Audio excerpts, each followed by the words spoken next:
Sumilla. La asignatura pertenece al área de estudios específicos y es de naturaleza teórico-práctica. Tiene como propósito aplicar las propiedades físicas en el ámbito químico de la actividad farmacéutica general. Comprende propiedades coligativas de las soluciones, fenómenos superficiales y de transporte, equilibrio iónico, cinética química y estabilidad de medicamentos. Esto a lo largo de todo el curso va a permitir pues profundizar los conocimientos adquiridos en cursos anteriores, química inorgánica sobre todo. Hay una propiedad de la materia muy importante como la solubilidad de un soluto en un disolvente dado, ya sea solutos en solventes orgánicos o inorgánicos. Esto es importante porque nos va a permitir, digamos, saber al fabricar fármacos cuál es el proceso que va a seguir en el organismo humano. Entonces se administra el fármaco y como toda sal tiene que disolverse una cantidad y es absorbida a través del organismo, sobre todo dependiendo cómo se hace la administración del fármaco.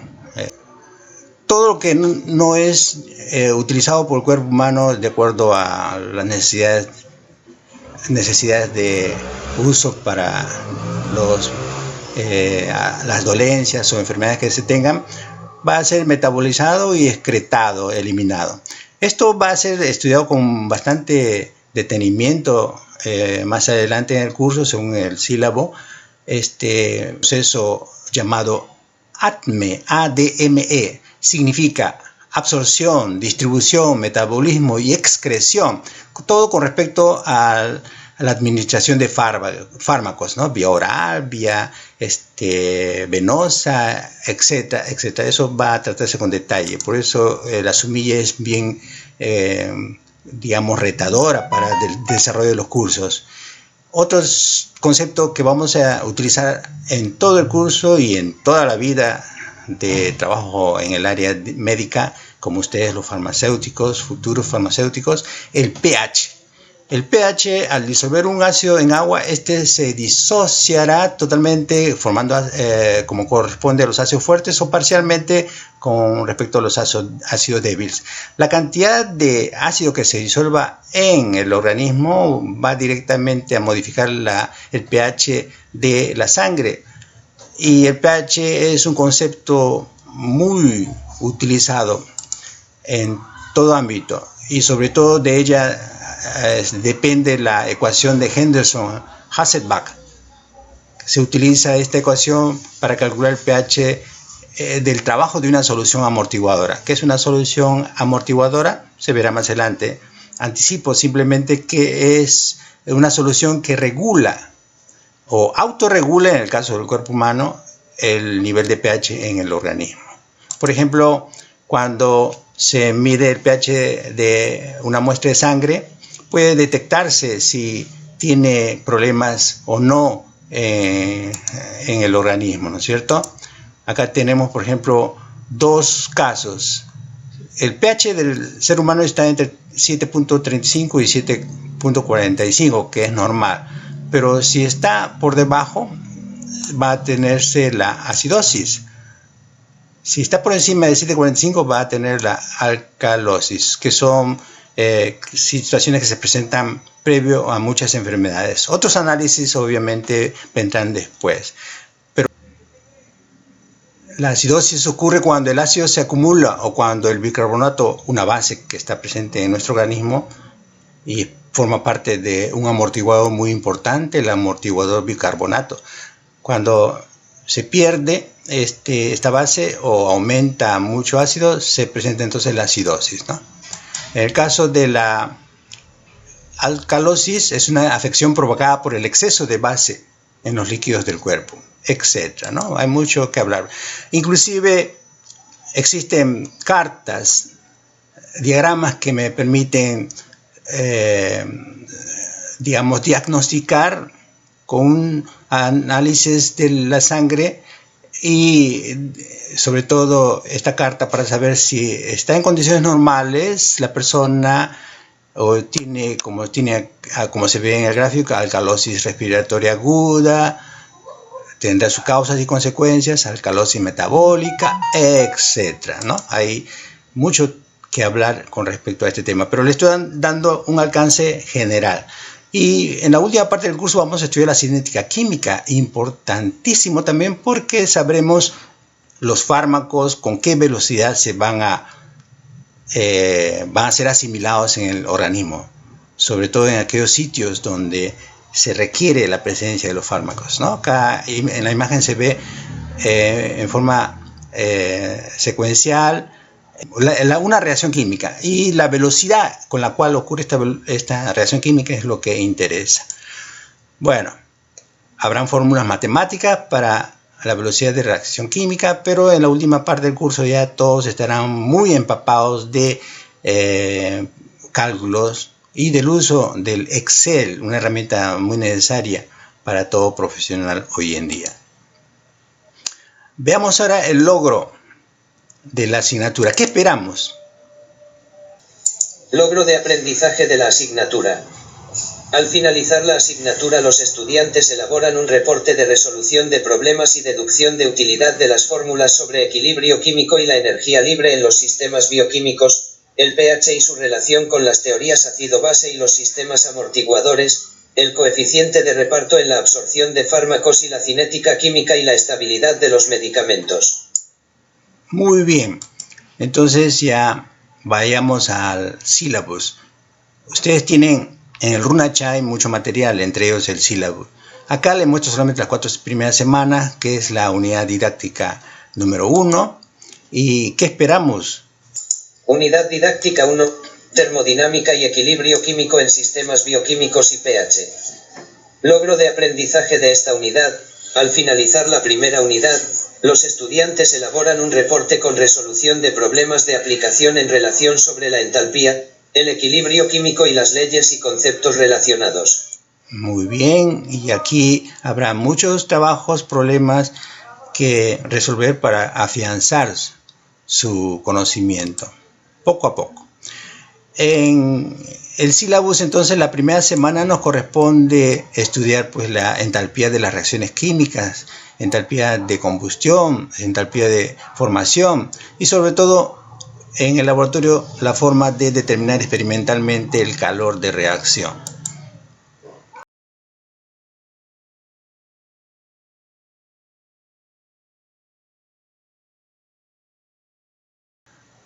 Es cuestión de tener un poquito de paciencia. En el laboratorio vamos a estudiar calor molar de neutralización, una reacción ácido-base entre ácido clorhídrico y hidróxido de sodio, y cuál es el calor que se desarrolla, como un ejemplo del estudio de termoquímica. Las evaluaciones lo tienen ustedes en su sílabo también, no hay mucho que hablar, pero sí voy a referirme sobre todo a la parte de actitudinal, esta parte, ¿no?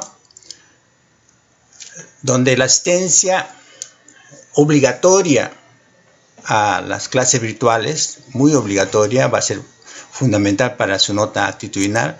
La puntualidad también.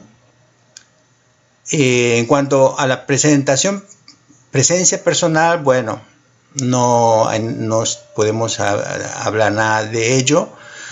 Su participación en clases, sí. Por eso necesito la colaboración de una persona que haga las veces de delegado del curso para que me ayude a tomar notas de los que quieren intervenir para luego darles cabida para su intervención en el orden que han levantado la mano.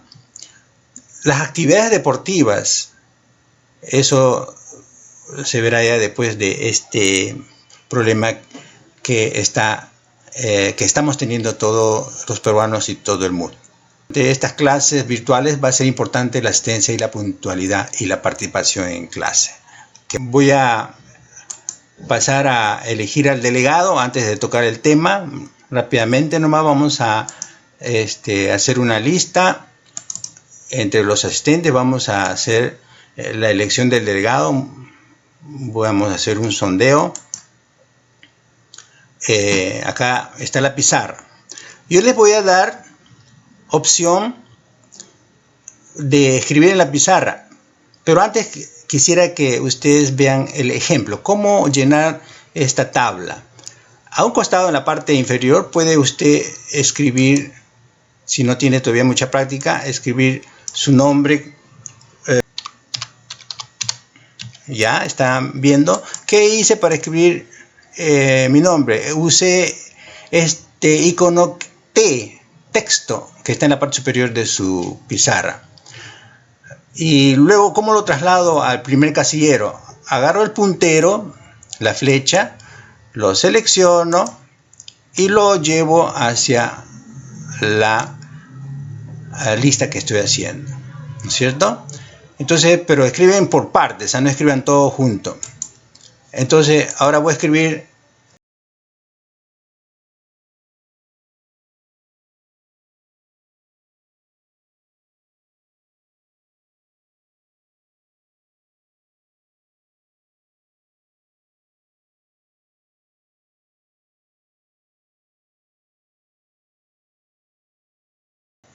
¿de acuerdo? Entonces usted va a hacer eso. Una vez que escriba con el icono T, sus apellidos primero, separado su nombre, separado su teléfono, hace luego uso del seleccionador para llevarlos a los lugares respectivos, ¿no?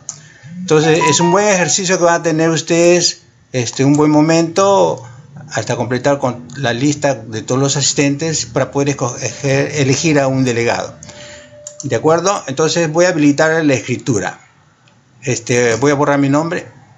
O debajo lo escriben, ¿no? Para que sirva como una guía. Voy a habilitarles entonces a todos el uso de la pizarra. Ok. Entonces ya tienen habilitado el uso de la pizarra. Pueden empezar a llenar de acuerdo a la lista que tenemos acá. Oh, hay ya más estudiantes. 2, 4, 6, 8, 10, 12, 14, 16, 18, 19. Más de la mitad, 20. Ok, entonces, adelante, ya tiene habilitado la escritura de sus nombres en la pizarra. Corresponde cada teléfono con cada persona. Si es así, entonces voy a proceder a bloquear la pizarra para continuar con la elección del delegado. ¿Listo? ¿Alguien más? Acá tengo 1, 2, 3, 4, 5, 6, 7, 8, 9, 10, 11, 12, 13, 14, 15, 16 estudiantes. ¿Ya? ¿Por qué salió Alexander? ¿Quiere estar solito?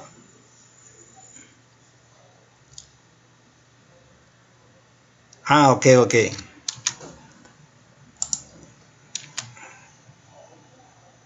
Listo. ¿Y Quispeosis? Daisy, ponga su teléfono. Muy bien, ya lo puse. ¿Quién falta? Aparte de mi persona, Guzmán Rodríguez Amancio. Ya, muy usada. En este momento, por ejemplo, ya dibujar la pizarra ya no pueden. Está desactivado. Pero le acabo de preparar una opción para hacer una elección de delegado, ¿no? Vamos a hacer una encuesta. ¿En qué parte de la pizarra está su candidato? Voy a poner acá entre... Usted va a marcar si su candidato está entre 2 y 10. ¿Ya? O si está entre 13 y 20. Para poder ubicar a su candidato, aquel que tenga mayor votación.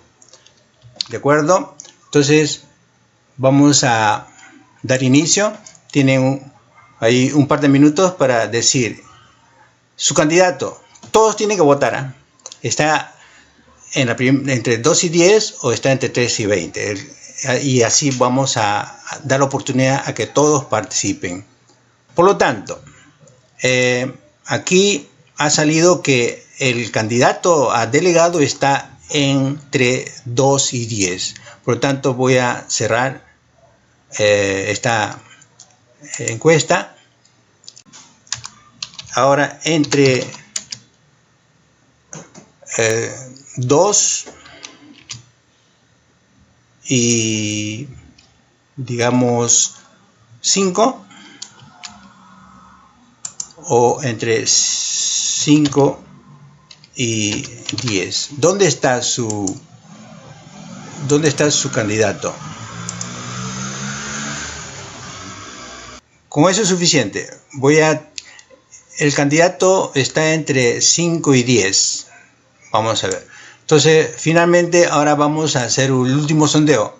Vamos a indicar quién va a ser el delegado. Todos tienen que votar, por favor, entre 5 y 10, ¿no es cierto? Entonces, esta es el 5, 6, vamos a ver el 7, el 8, el 9 y el 10, ¿no es cierto?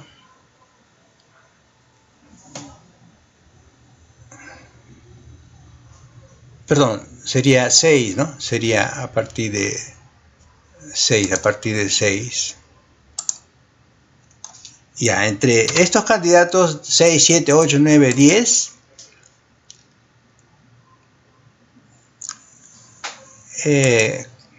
¿por quién elige? ¿A quién elige? Al estudiante número 6, al estudiante número 7, 8, 9, 10. Ajá, muy bien. Tienen que participar todos, por favor, porque esto es importantísimo y muy serio para poder, sobre todo en esta situación, canalizar todos los trabajos, las preguntas, las consultas, etcétera, e inclusive reclamos, sí, siempre hay reclamos, no hay problema, a través del delegado, y el delegado me lo hace saber. Muy bien, 4 abstenciones, ¿por qué? Siempre sale 4. Muy bien. El delegado, el número 6, entonces Villalba Yauri Angélica, una damita, una dama. No, muy bien, muy bien. Entonces se da por finalizado las respuestas. Empate. 6 y 7, un empate. No puede ser. Ya, 6 y 7. Ahora sí, vamos a terminar esto y ponemos la última encuesta ya para desempatar. ¿Vota por 6 o vota por 7? Ya.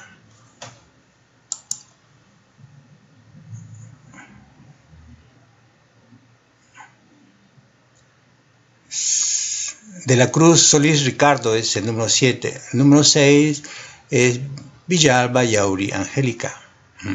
¡Ah! Hay 6 que no están dando respuestas, son los que van a definir la situación. Adelante, jóvenes. 5 personas que no están participando. Nuevamente hay empate. Ah, ya se desempató.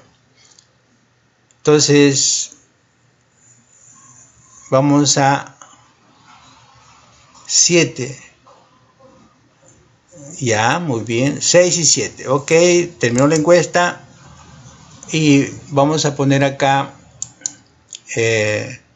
digamos, el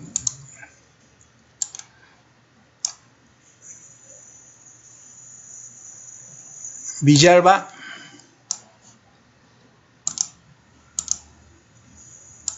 Villalba. Vamos a poner acá. Y de la Cruz, ¿no? La señorita Villalba sería subdelegada o subdelegado en general, y el joven de la Cruz Solís Ricardo, delegado. ¿Qué estudia la fisicoquímica? ¿No es cierto? La fisicoquímica. La física, por un lado, es la ciencia que estudia los fenómenos naturales, ya lo saben ustedes, ¿no es cierto? Y la química La química es la ciencia que estudia las propiedades de materia y sus relaciones. Entonces, entre la física y la química, ¿por qué aparece físico-química? Pues bien, la físico-química estudia los temas de la química.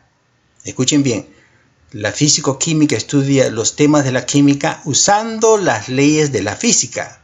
¿Cómo es esto, profesor? Pues bien, por ejemplo, las leyes de la termodinámica que pertenecen a la física me permiten estudiar el calor de la reacción química, ¿no es cierto? Calor de reacción química, un tema de química. Las leyes de los fenómenos de transportes, que es un problema de la física, leyes de la física, permite estudiar la velocidad de transporte de los fármacos en el cuerpo humano. Ya les comenté sobre el acrónimo ATME. Desde que se administra, distribuye, metaboliza y excreta un fármaco es importantísimo y está gobernado por las leyes de los fenómenos de transporte, la física. Y ni qué hablar, la cinética química, ¿no? La física habla de la cinética, la cinemática, la aceleración, la velocidad, pero acá esos conceptos se aplican al estudio de las velocidades de reacciones químicas, muy importante. Entonces, el tema de hoy día, termodinámica, es la ciencia que estudia la transferencia de energía, etc. Están ahí, vamos a decirle a mi ayudante que haga una lectura de lo que están viendo. Termodinámica. Es la ciencia que estudia la transferencia de energía entre sistemas y sus consecuencias. Está basada en dos principios. Primera ley, enunciada por Mayer en 1842 y Joule en 1847. El calor suministrado a un sistema menos el trabajo realizado es igual al cambio total de energía que ocurre dentro del sistema.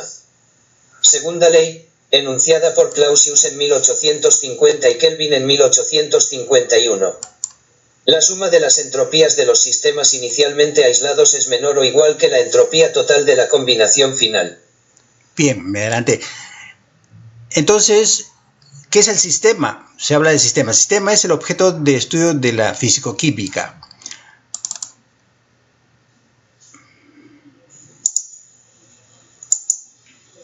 Sistema. Es el objeto de estudio de la físico-química. Los sistemas pueden ser sólidos, líquidos, gaseosos, o la combinación que se quiera. Las propiedades de los sistemas las podemos dividir en extensivas e intensivas según dependan o no de la cantidad de materia. Intensivas, presión y temperatura, densidad.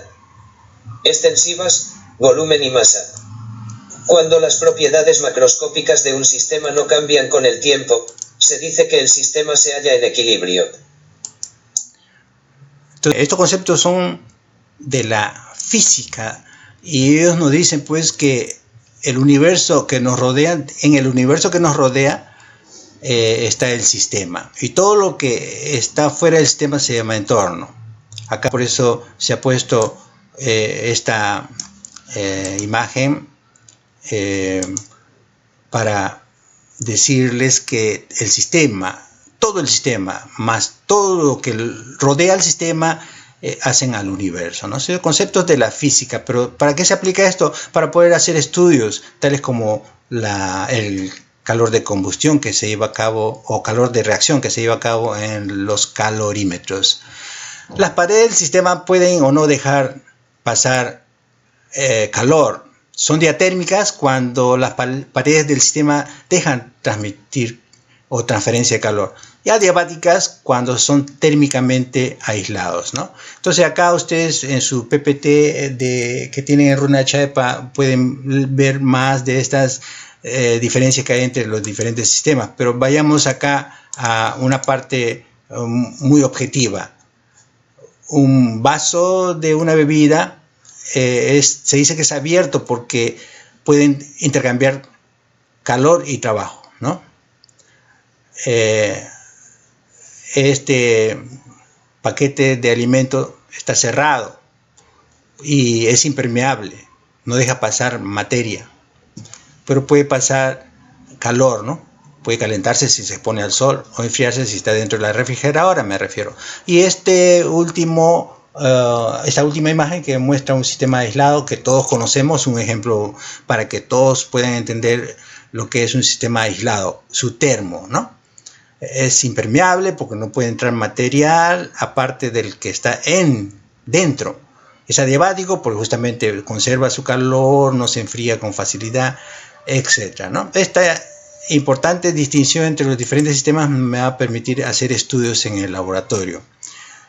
Vamos a ver aquí los procesos y estados. Los procesos químicos que ustedes han estudiado en química general y también en química inorgánica y en general y en todos los cursos también que utilizan procesos y estados, saben que el estado de equilibrio en un momento dado puede cambiar a un estado de equilibrio 2.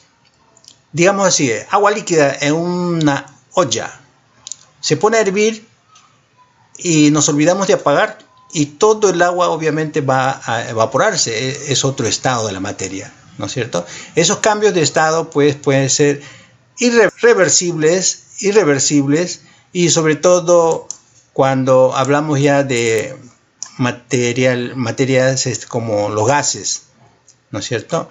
Han estudiado esto en química general. Los procesos gaseosos pueden ser isotérmicos, isobáricos, isocóricos, adiabáticos. ¿Qué es isocórico? Cuando el volumen es constante. ¿Qué es isobárico? Cuando la presión es constante. Entonces, todos esos conceptos van a ser utilizados en el curso. Entonces, el vocabulario, sobre todo de estos conceptos, hay que tenerlo siempre presente. Ahora veamos el concepto de calor. ¿Qué me dice mi asistente? Concepto de calor. La definición de calor es fundamental para entender fisicoquímica y fue problemática desde sus comienzos.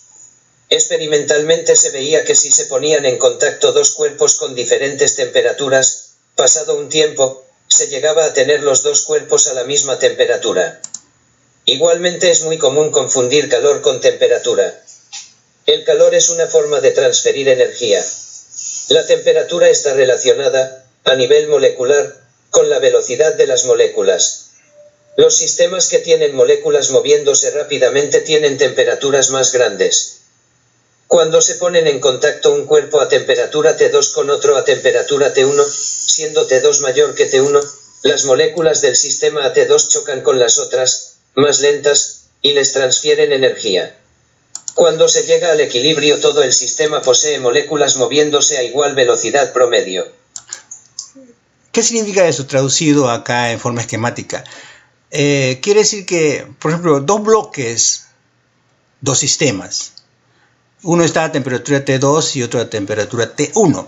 La temperatura T2 es mayor que la temperatura T1, digamos 80 grados centígrados y T1 15 grados centígrados, ¿no? El calor va a fluir, ya sabemos por experiencia cotidiana que si uno toca un cuerpo caliente, siente inmediatamente que algo está pasando a su cuerpo, energía calorífica. Y los dos cuerpos que están en contacto a diferentes temperaturas, es posible que alcancen el equilibrio, donde cada uno de los cuerpos va a tener la misma temperatura. ¿Cómo se mide o se calcula el calor? Acá está una ecuación fundamental, muy importante, que es el calor. Q es el calor transferido entre dos sistemas, va a depender de la capacidad calorífica y de la diferencia de temperatura, ¿no es cierto? Esto es lo que vamos a usar más en el curso. Esos otros casos son ya casos particulares si el recipiente es volumen constante o si el recipiente en el que trabajamos permite presión constante. Entonces se habla de calor transferido a volumen constante, calor transferido a presión constante. Conceptos de la física, que está bueno tocarlo, pero vamos a trabajar más con lo que es calor de reacción, ¿no? Entonces, veamos. La capacidad calorífica se relaciona con el calor específico si al calor específico lo multiplicamos por la masa. Esta es una relación muy importante que vamos a seguir usando. Acá se dan algunos ejemplos del valor de la capacidad calorífica de algunos materiales. Todas las sustancias tienen un valor de capacidad calorífica o calor específico cuando está expresado en estas unidades, ¿no? Energía, joule por cada gramo y grado centígrado. Entonces, más adelante vamos a ver un problema donde vamos a hablar del cobre. El cobre, su capacidad calorífica es este valor. Esta capacidad calorífica es el término CE. Entonces, para poder calcular los cambios de calor, basta conocer esta propiedad de la sustancia, el calor específico, su cantidad, la masa y la diferencia de temperatura antes y después. Temperatura inicial, T1, temperatura final, T2. Esto lo vamos a ver en un ejemplo, ¿ya? Y esto lo voy a saltear porque ya lo pueden revisar ustedes para que tengan un conocimiento un poquito más detallado de la física, pero en nuestro caso vamos a ir directamente a las reacciones químicas, ¿no? Son fórmulas muy encontradas en la literatura. Aquí está. ¿Qué es la termoquímica? Esto es lo que nos interesa a nosotros. Escuchemos a mi asistente. Termoquímica. Los reactivos y productos de una reacción química tienen distinta entalpía y energía interna. Por lo tanto, las reacciones químicas suelen ir acompañadas de cambios de energía interna y de entalpía. A temperatura constante estos cambios se manifiestan como calor absorbido o cedido por el sistema. La termoquímica estudia el calor puesto en juego en las reacciones químicas. Pues bien, cuando una reacción química tiene lugar, acá se está poniendo una reacción entre el ácido clorhídrico y ácido clorhídrico e hidróxido de sodio. Aquí está escrito, menos mal. Ácido clorhídrico e hidróxido de sodio. Cuando reaccionan ambos, se llama reacción de neutralización. Entonces, ¿cómo se mide el calor de una reacción química? ¿Cuánto de calor se desarrolla en una reacción química? Ustedes saben por química general que las reacciones pueden emitir calor, se dice que son reacciones exotérmicas, o pueden necesitar consumir calor para que ocurra la reacción. Son reacciones endotérmicas, ¿no es cierto? En el laboratorio justamente se estudia el calorímetro, un equipo muy sencillo para poder hacer el estudio del calor de reacción. Sin embargo, puede haber casos en donde sea necesario hacer el cálculo del calor de reacción de una combustión. Entonces, reacciones de combustión, ¿no es cierto? Por ejemplo, cuando en química analítica, en análisis de muestras de leche en polvo para saber cuál es la cantidad de calcio que tiene, primero hay que calcinarse, hay que calcinar todo el material y luego ya se puede separar al calcio del resto del material. Bueno, eso ya en su oportunidad. Esta ecuación sí es importantísima, ¿no es cierto? Esta es una reacción química general y en base a ella se puede hablar ya de la fórmula para el cálculo del calor de reacción. A moles de una sustancia A reaccionan con B moles de otra sustancia B para formar C moles de otra sustancia C que aparece en la reacción más D moles de otra sustancia D que aparece en la reacción, ¿no es cierto? Entonces eso lo tienen ustedes en sus copias y vamos a ver dos conceptos más. Entalpía estándar. La entalpía estándar se refiere al estado estándar de una sustancia, que es una atmósfera. Y en la mayoría de los casos, la temperatura es 25 grados centígrados, ¿no? El agua, por ejemplo, a 25 grados centígrados, líquido, porque a 150 grados está gaseoso. Entonces se puede calcular la entalpía estándar del agua líquida, la entalpía estándar del agua gaseosa, etc. Y la entalpía de formación de una sustancia va a ser así escrito, delta HF super 0. Por ejemplo, aquí, ¿cuál es la entalpía de formación al combinar carbón del grafito con hidrógeno gaseoso y oxígeno? Obviamente, y se forma aquí el alcohol etílico en estado líquido. Pero de todo este proceso, en toda esta reacción se va a desarrollar 277,69 kJ por mol. Menos. ¿Por qué menos? Porque es exotérmica. En general, ¿cómo se determina el calor de reacción de cualquier reacción? Se parten de valores de los elementos químicos tabulados. ¿De acuerdo? Estos elementos químicos se tienen tablas químicas donde se tiene datos para poder calcular los calores de formación o de reacción o de combustión de cualquier reacción química. Acá se da el ejemplo de qué ocurre cuando cloruro de calcio reacciona con agua. Se va a formar un hidrato, pero al fin y al cabo es una reacción, un hidrato.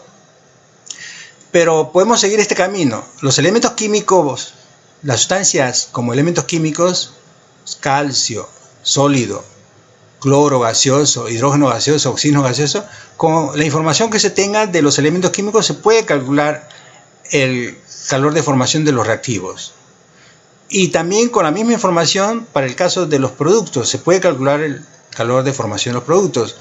¿Y cuál sería el calor de reacción? En la parte inferior, ahí ya tenemos el calor de reacción, ¿no es cierto? En general, la fórmula inolvidable es la última.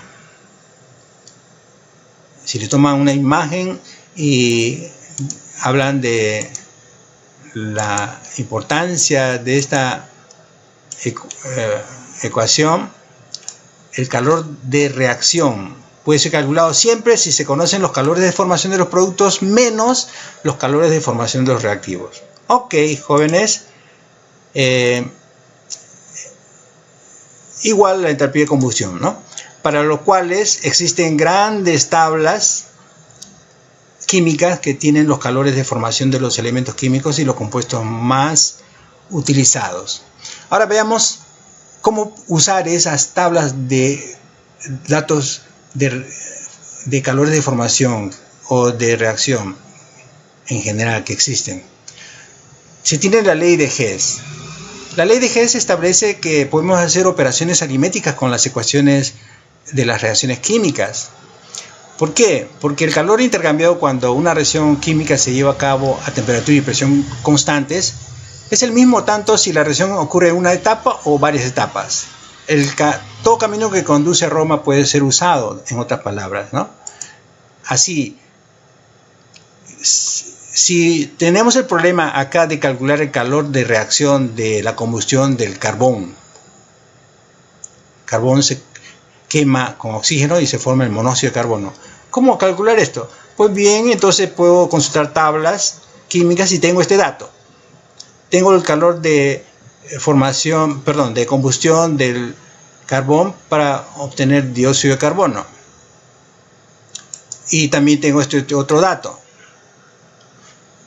Y si la ley de Hess dice, si sumamos ambas ecuaciones, ya cancelamos los elementos comunes y reproducimos la ecuación, ¿no?, para formar monóxido de carbono.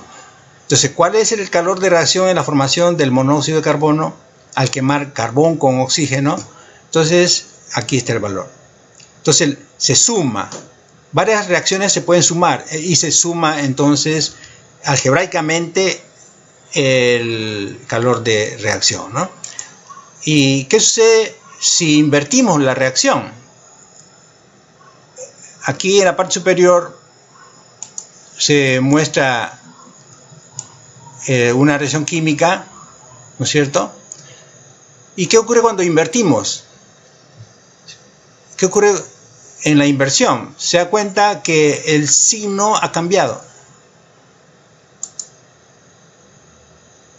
¿Qué ocurre? Entonces, cuando se hace la inversión de una reacción química, el calor de la reacción cambia de signo.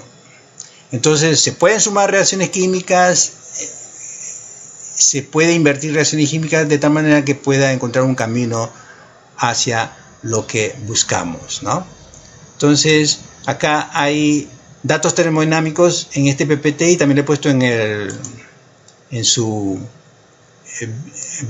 RunaChai, ¿no es cierto? Voy a pasar al primer ejercicio, ¿no? A ver, para despertarlos tenemos casi media hora. Si no nos dicen para salir, podemos quedarnos unos minutos más.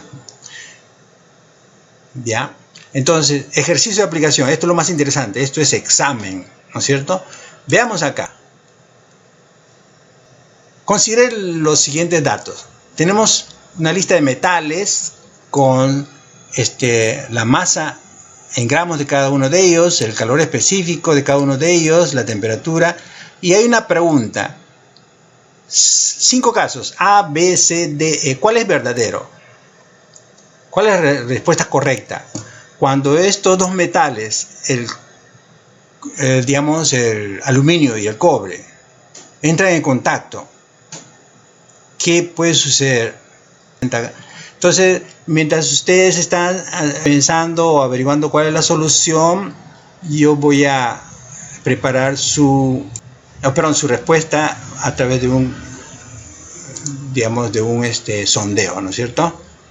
Entonces, A, segunda opción B, tercera opción C, cuarta opción D y quinta opción E. ¿Listos? Tomen una imagen o capture la pantalla porque cuando aparece el sondeo donde usted tiene que responder, se va a tapar la pantalla. Todos tienen que participar porque esto es con nota. No se olviden que todo se está grabando y yo reviso la grabación y veo quiénes han intervenido. Por ahora, ¿cuál es verdadera? A, B, C, D, E, en su opinión. Y todos tienen que participar, son 19 estudiantes. El que no participa se queda sin nota.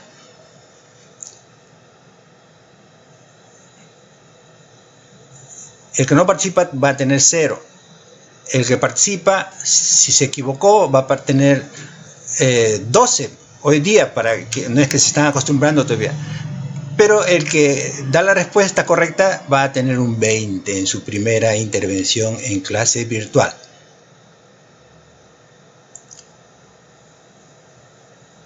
Les doy tiempo, ¿ya? 5 minutos máximo, ¿no?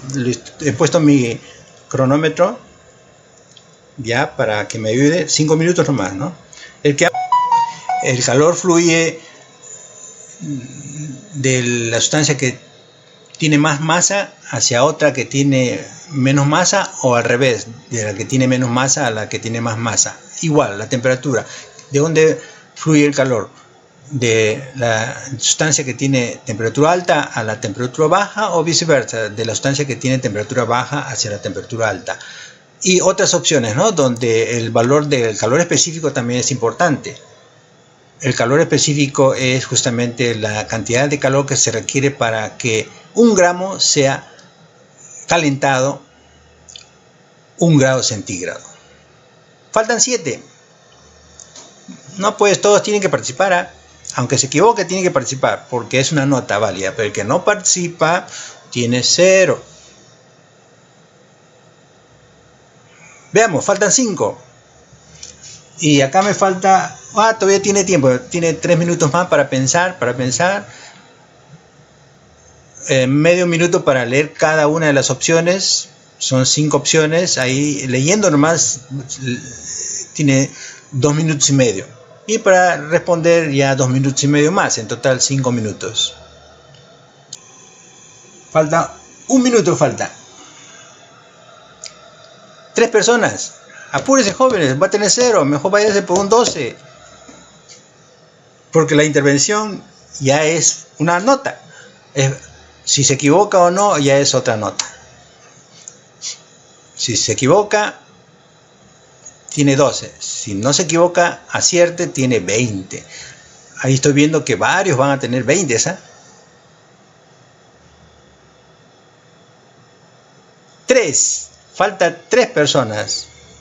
Porque en la sala hay 19 personas activas. No, yo voy a darle la respuesta a todos, pero está grabándose su respuesta Falta medio minuto para que termine. Listo. Finalizo el sondeo. Ya tengo la respuesta de todos. Y todos saben qué han respondido. ¿Cuál es la respuesta? Ahí va.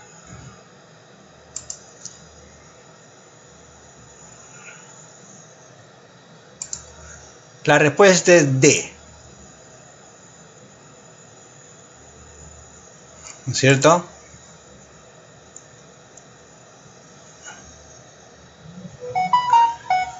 A ver, de la Cruz Solís, escribe en el chat lo que me quiere preguntar. Luego Sandra. ¿Qué quería preguntar Solís? De la Cruz Solís.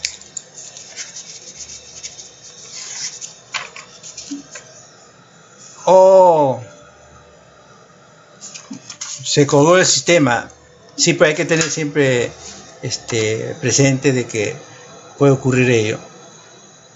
Ya, mi estimado de la Cruz Solís, no te preocupes porque va a haber varias intervenciones en esta clase, en las siguientes, y siempre yo considero, digamos, del total, algunas los voy a eliminar, ¿no?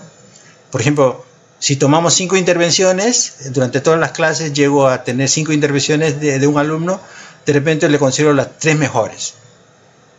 Claro, ahorita has perdido una oportunidad, pero vas a tener todavía 4 oportunidades más. Algo así voy a hacer, ¿no es cierto?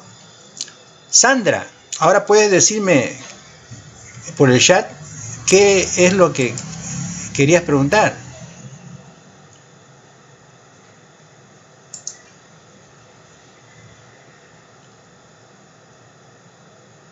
Sandra, ¿qué dice Sandra? Sandra Borroso Alba. ¿Ya se desanimó en hacer la pregunta? Continuamos. Ahora, calcular la cantidad de calor recibida al calentar 18 gramos de cobre que pasaron de 20 a 42 grados centígrados, ¿no es cierto? Para ello necesita tener las tablas químicas de calor específico a mano. Yo en este PPT está, ahí se los pongo nuevamente para recordar el calor específico del cobre.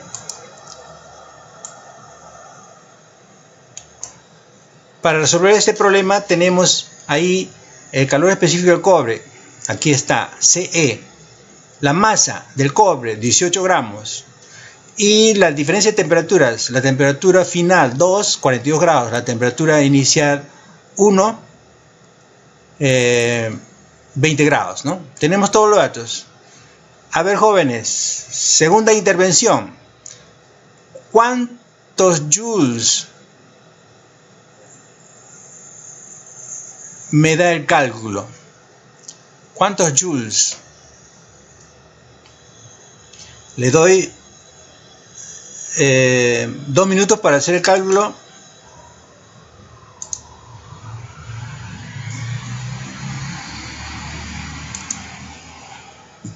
¿Cuántos joules se transfieren? Y su respuesta lo envía al chat a partir de este momento. 2 minutos. 12:28, 12:30 en mi reloj, 2 minutos. ¿Cuál es el valor numérico? Y cuando alguien me da el valor verdadero, ya termina la intervención.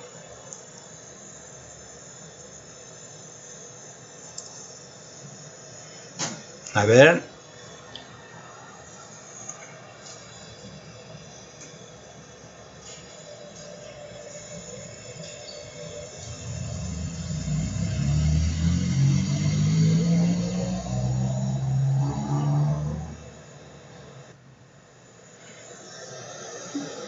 Muy bien, muy bien. Diego Carlos Padilla, ¿no? Se sacó la lotería. Es el primero en darme la respuesta. El segundo, Anthony. El tercero, están dando respuesta, pero ¿será la verdadera? Están dando respuestas. Estoy viendo el chat. Entonces ahí queda registrado su intervención, ¿no es cierto? Y los 3 primeros siempre serán considerados porque ustedes ya estarán comunicándose por otros medios cuál es la respuesta, pero hay una respuesta. Sí, 152.46, 142.46. Perfecto, joven. ¿De acuerdo? Entonces, la alarma ya me dice que terminó esta segunda intervención. Vamos con otra pregunta. Calcular la temperatura final TF cuando se calienta una masa de 48 gramos de plata que se encontraban a 20 grados aplicándole 200 calorías. Ah, caramba, calorías, 200 calorías. Entonces, si los datos se expresan en joules, entonces ahora me piden en calorías. Pero hay una equivalencia, ¿no es cierto? La equivalencia entre una caloría y unidades de joule. Una caloría equivale a 4.184 joule.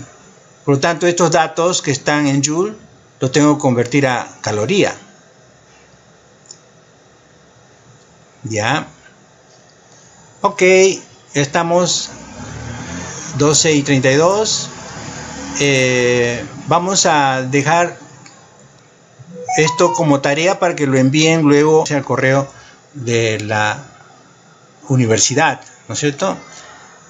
Y ya me han activado el correo de la universidad. Entonces todos los trabajos van a ser enviados al correo de la universidad. Ok, entonces, ¿cuál va a ser la tarea? La tarea va a ser este problema. ¿Ya? Tomen imagen. Este problema. Primer problema.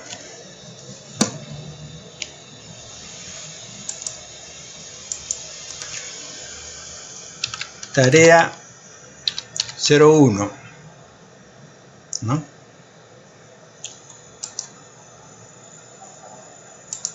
Vamos a ver. Problema 01. Ya le tomó imagen.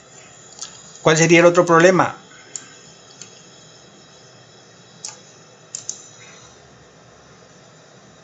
Problema 2.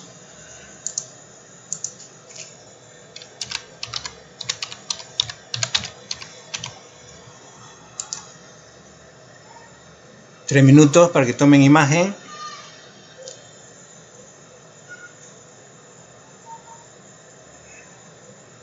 Acá se está dando datos de aluminio y agua.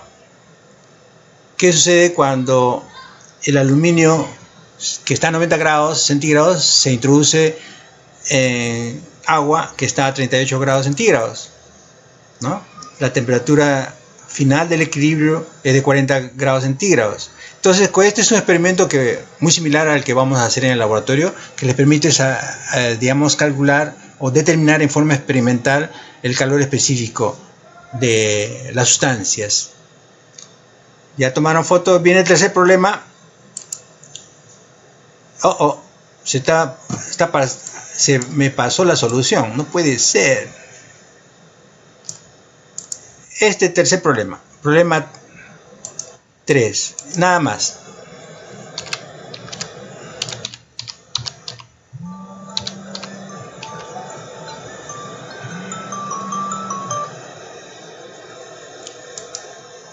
¿Le han tomado imagen?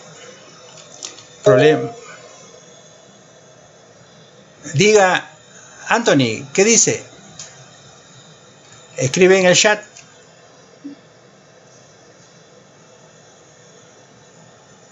Ya tomó imagen para dar por finalizada la clase. ¿De acuerdo? Entonces, ¿qué dice? ¿Uno más? Ok.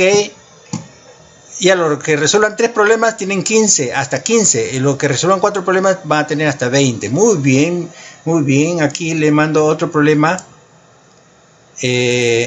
Vamos a ver este problemita de acá. Muy sencillo. Esto, ahí está. Problema 04. Ahí está. Muchos quieren ya empezar con buenas notas. Muy bien. Estos 4 problemas, ¿no? Cada uno de los problemas vale 5 puntos. El que quiere solamente 3 problemas tendrá 15. Y el que quiere los 4 problemas tendrá 20. Como máximo, obviamente la nota final va a salir de la revisión, pero son los valores máximos. El que resuelve 3 problemas, hasta 15. El que resuelve 4 problemas, hasta 20. Muy bien. Ahora, ¿qué van a hacer?